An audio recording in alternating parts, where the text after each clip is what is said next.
আল্লাহ রাব্বুল আলামিন মৃত্যুকে সৃষ্টি করে 70,000 শিকল দিয়ে এই মৃত্যুকে বেঁধে আবদ্ধ করে রেখেছে এবং 70,000 পর্দার ভিতরে সেটাকে আবৃত করে রেখেছে, ঢেকে রেখেছে। কোনো সময় কেউ জানতো না মৃত্যুর কথা, কিন্তু এই শিকলগুলি এত বড় হাদিসের মধ্যে আসছে, এত বড় শিকলগুলি কোনো অশ্বারোহী যদি ঘোড়ার উপর সাওয়ার হয়ে হাজার বছর অতিক্রম করে, তাহলে এই শিকলের এক প্রান্ত থেকে অপর প্রান্ত পর্যন্ত যাওয়াটা তার জন্য সম্ভব হবে না। এত বিশাল শিকল দিয়ে আল্লাহ তাআলা মৃত্যু নামক এই বিশাল শক্তিশালী জিনিসটাকে আল্লাহ তাআলা আবদ্ধ করে রেখেছেন, সেটাকে আবৃত করে রেখেছেন।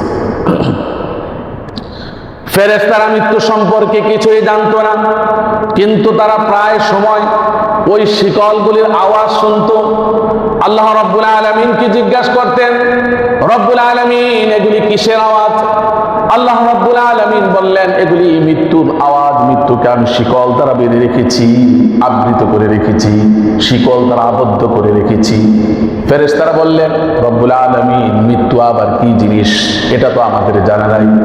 আল্লাহ রাব্বুল আলামিন মৃত্যু সম্পর্কে কোনো বিবরণ না দিয়ে আল্লাহ তাআলা তাদেরকে বললেন, তোমরা মৃত্যু দেখো, আমি মৃত্যুকে আবদ্ধ করে রেখেছি, আবৃত করে রেখেছি, তোমরা তা স্বচক্ষে দেখো। আল্লাহ রাব্বুল আলামিন 70,000 পর্দা আবৃত করে দিলেন, খুলে দিলেন, উন্মোচিত করে দিলেন। ফলে ফেরেশতারা মৃত্যুর ভীষণ আকৃতি দেখে তারা অজ্ঞান হয়ে গেলেন। যখন হুঁশ ফিরে আসলো, তখন তারা বলল, রব্বুল আলামিন আপনার সৃষ্টি জগতের মধ্যে মৃত্যুর চাইতে শক্তিশালী ভীষণ আকৃতি ধারণকারী এমন কোন বিষয় আছে কি?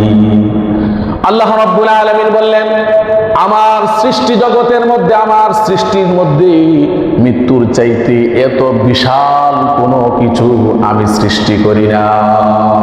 মৃত্যু হলো আমার সৃষ্টি জগতের মধ্যে সবচাইতে শক্তিশালী।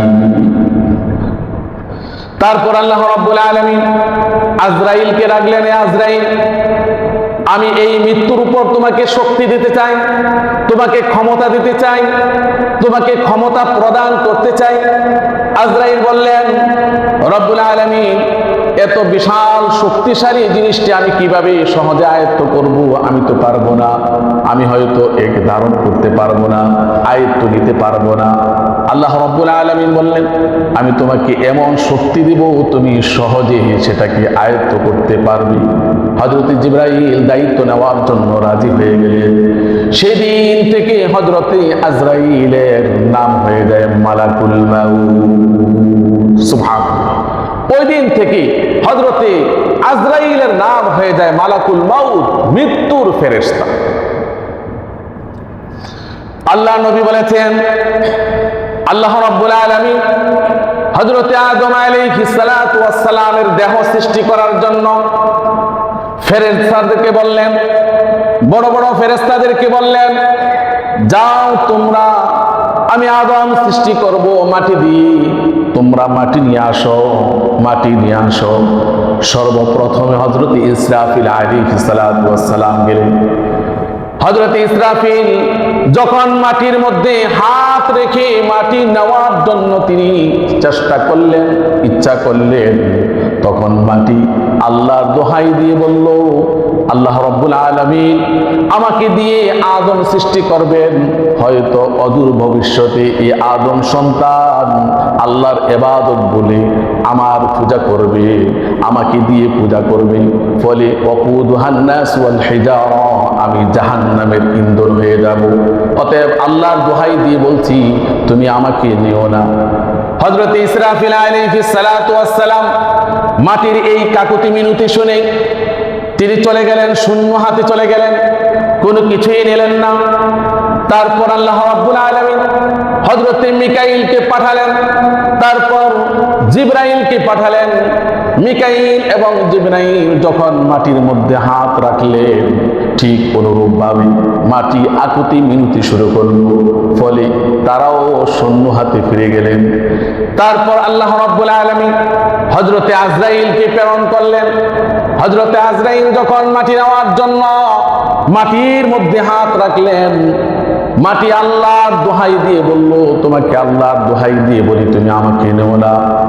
হয়তো আল্লাহ তাআলা আমাকে দিয়ে আদম সৃষ্টি করবেন, অদূর ভবিষ্যতে আদম সন্তান আল্লাহর ইবাদত ছেড়ে আমার পূজা করবে, আমাকে দিয়ে মূর্তি বানাবে, মূর্তি বানিয়ে তারা পূজা করবে, ফলে আমি জাহান্নামের ইন্ধন হয়ে যাব। আমাকে নিও না, আল্লাহর কসম দিয়ে বলি তুমি আমাকে নিও না। হযরতে আজরাইল আলাইহিস সালাতু ওয়াস সালাম বললেন, তুমি যে আল্লাহর দোহাই দিয়ে আমার কাছে পানাহ চাচ্ছ, সেই আল্লাহর আদেশে আমি এসেছি, অতএব আমি তোমাকে ছাড়া আমি এখান থেকে যাব না, আমি তোমাকে নেবই।